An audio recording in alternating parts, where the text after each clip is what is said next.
Hi there. So I wanted to talk about synchronicities, possibly. Um, I was living in California and spent summer in Oregon, and then decided to go back to California because I like the sunshine.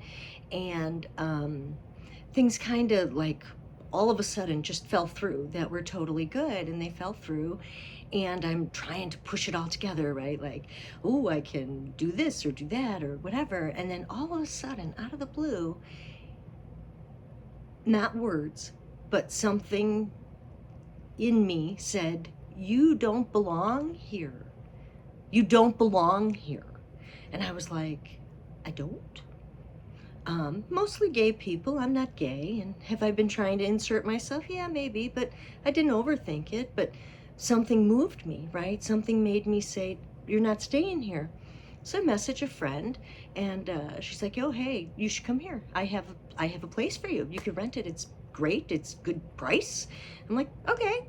So I come to Illinois, right? Not knowing why, just that I don't belong there. So I grew up in Illinois, so I'll come here, and my friend is here, and that makes it easier, right?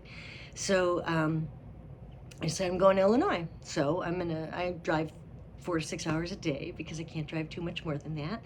And I drive I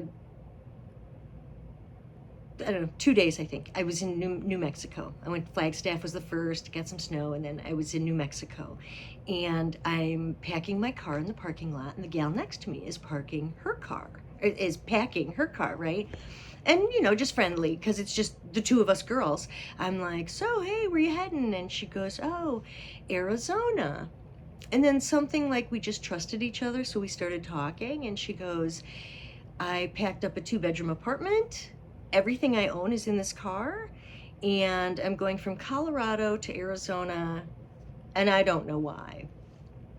Funny you say that. I said, because I too am a single woman traveling alone, and everything I own is in my car, and I'm going from California to Illinois, and I don't have a real reason, right? I just, same thing, just no logical. How do you explain to people logically? I'm going from Palm Springs, California, where it's sunny and beautiful and pools and hot tubs, and I'm gonna go spend the winter in Chicago. Yeah. Anyway, her and I start talking, and I tell her, I go, as you're driving, do you feel like you're like in the Matrix? And before she could answer, another gal comes around the corner and says, you bet your ass we are. She too was a single woman with everything she owned, driving across the country. She was going from Arizona to Michigan. I can't explain it.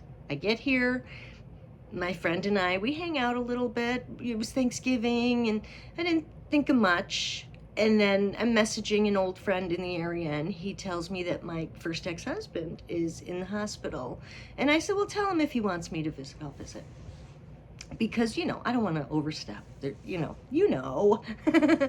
So he calls me in the afternoon, and he goes, well, he says, if you want to come, you can come. And I said, I probably won't go then, because if you don't want, I want to be wanted, right? Doesn't everybody want to be wanted? You want me to come see you, or you don't? And he's like, you know what? He goes, I think you should go. He goes, you should do what you want to do, but you should go. But do what you want to do, but also I think that you should go. And I'm like, oh, okay, I'll go. So I go, and we're talking, and the hospital wants their bed, which is understandable, because he's probably not going to he's not going to recover, right? So they want him in hospice, where he does not want to go. He would like home hospice. He doesn't mind hospice. He just doesn't want to be in the hospital in hospice. So, but nobody has the time, people have their lives and jobs, and, nobody can take care of them, right? So, so I told him, I said, if you want to go home, I'll take care of you. I'm not a nurse. There's things I can't do. There's things I can learn to do, and I'm willing to learn to do them to help you.